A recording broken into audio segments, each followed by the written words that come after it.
என் புருஷனை பத்தி உங்க எல்லாருக்கும் தெரியும். அவர் யாருக்கும் கனவுல கூட துரோகம் பண்ணவே மாட்டாரு.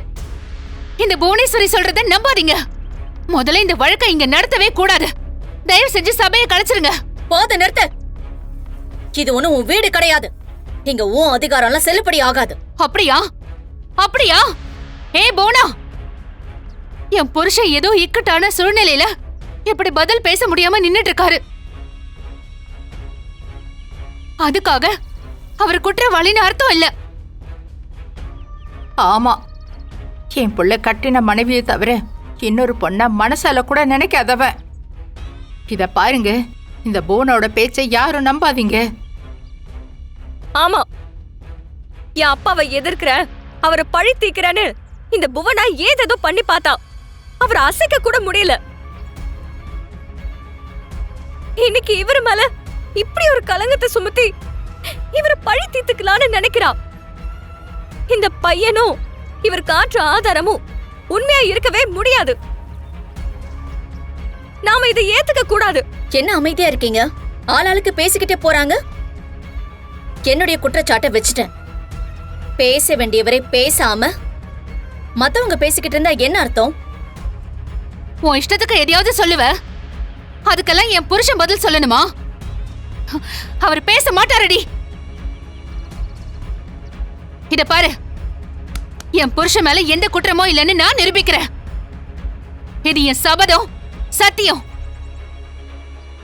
உன் சபதத்தையும் சத்தியத்தையும் யார் ஏத்துக்கிட்டா? அத நீயே வச்சுக்கோ. ஊர் பஞ்சாயத்துல நீதி கேட்டு வந்திருக்கேன். அவங்க பதில் சொல்லட்டும்.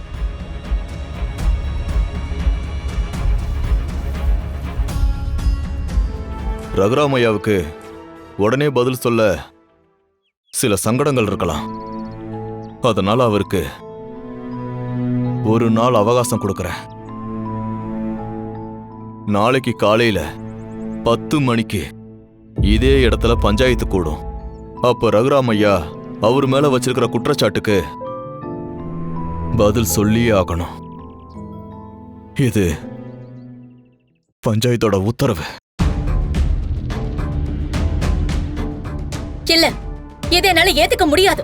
எனக்கு இப்பவே பதில் வேணும்.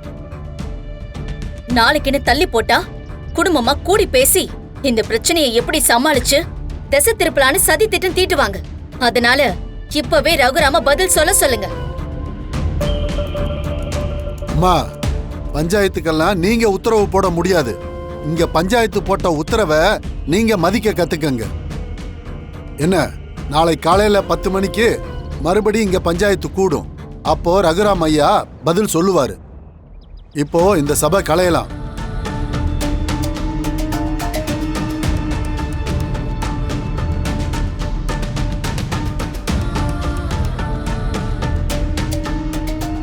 ரகுராம், இந்த வழக்குல நீ என்கிட்ட வகையா சிக்கி இருக்க.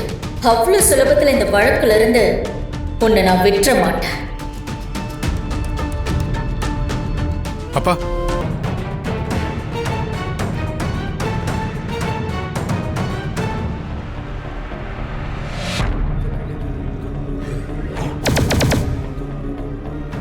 இது என் மேல ஆன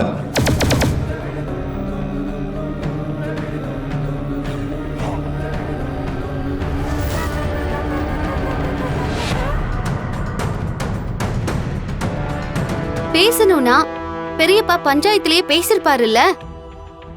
இப்பவும் அமைதியா இருக்காருன்னா அவரை எப்படி கட்டாயப்படுத்த முடியும்? கட்டாயப்படுத்த வேணா, விட்டு. அப்படின்னா அந்த ஜீவா புல்லன்ற உரிமை கொண்டாடிட்டு நம்ம வீட்டுக்குள்ள வந்தா எல்லாம் சரியாயிருமா மாயா? தீர்ப்புக்கு கட்டுப்பட்டு சொத்தெல்லாம் பிரிச்சு கொடுத்துட்டா நாமளே அவனை சொந்தன்னு ஏத்துக்கிட்ட மாதிரி ஆயிராதா? சரி சித்தப்பா, அப்பா பேசல. அடுத்து என்ன பண்ணலான்னு சொல்லுங்க. அப்படிலாம் இந்த விஷயத்தை நம்மளால கடந்து போக முடியாது. அண்ணிய பாருங்க, எல்லாரும் எப்படி மனசு உடைஞ்சு போய் உட்காந்துருக்காங்கன்னு பாருங்க. நடக்கிற எல்லாத்தையும் பார்த்து அவங்க மனசு எவ்வளவு பாடுபடும். நான் இங்க அன்னிக்காகவும் தான் பேசுறேன். இதுக்கு மேலே அண்ணன் பேசாம இருக்க முடியாது.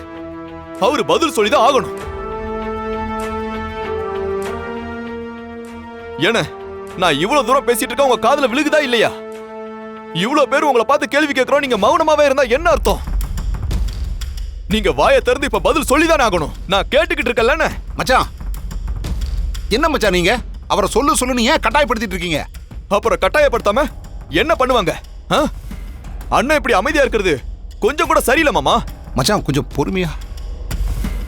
என் புருஷன் அவரோட அண்ணனை எதிர்த்து பேசுறத பார்க்க எவ்வளவு சந்தோஷமா இருக்கு. அண்ணா நீங்க அம்மா தங்கச்சி, மச்சான் எவ்வளவு நேர்மையான மனுஷன்னு நம்ம எல்லாருக்கும் தெரியும். நிச்சயமா அவர் மேல தப்பு இருக்காதுமா. அவரை நினைச்சு நீ ஒன்னும் கவலைப்படாதம்மா.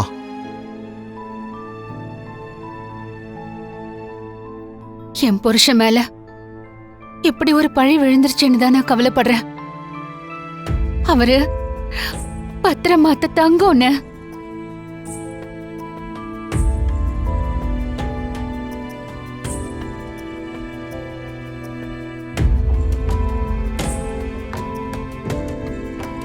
வெளியில சொல்ல முடியாத அளவுக்கு அவ என்ன பாரத்தை சுமக்கிறான்னு தெரியலையே.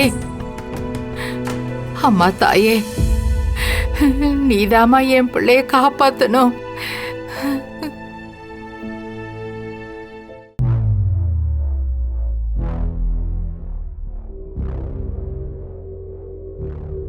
என் புருஷன் முதல் தடவையா அவருடைய அண்ணனை எதிர்த்து பேசிட்டாரு.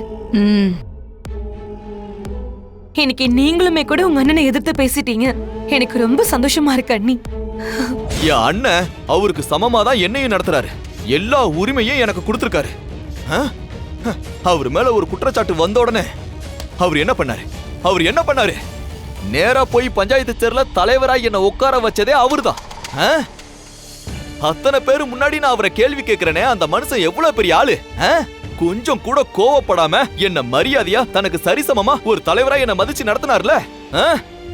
ஏய், எங்களுக்குள்ள இருக்கிற அன்பு, பாசம், நேசம், மரியாதை இதெல்லாம் உனக்கு என்ன சொன்னாலும் புரியவே புரியாதுரி. இங்க பாரு, எங்க அண்ணன் இன்னைக்கு இல்ல, எப்பவுமே இந்த வீட்டுக்கு சரி இந்த ஊருக்கு சரி ராஜாதான். ஒரு தம்பியா அவருக்கு நான் துணையா அவர் பக்கத்துல இருப்பனே தவிர என்னைக்குமே நான் அவரை தாண்டி போகணும்னு நினைக்கவே மாட்டேன்டி. இங்க பாருங்க, நீங்க இந்த அளவுக்கு அப்படியே பெருமைப்படுறதுக்கு உங்க அண்ணன் ஒண்ணு அப்படியே யோகியம் கிடையாது. ஒரு பொண்ணை ஏமாத்தி அதுக்கு புள்ளையும் வரை கொடுத்துட்டு அதை இத்தனை வருஷமா மறைச்சவர் தானே உங்க அண்ணன். என்னடி சொன்ன? ஒண்ணு என்ன விடுங்க. ஏய், வீட்டுல அத்தனை பேருக்கு முன்னாடி என் அண்ணனே நீ கேள்வி கேட்டல.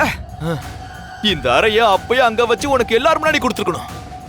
அப்படி அரைஞ்சு உன்னை அசிங்கப்படுத்திட கூடாதுன்னு தான் பொறுமையா இங்க வந்து இதோ எல்லாத்தையும் போட்டு உடைச்சுக்கிட்டு இருக்க.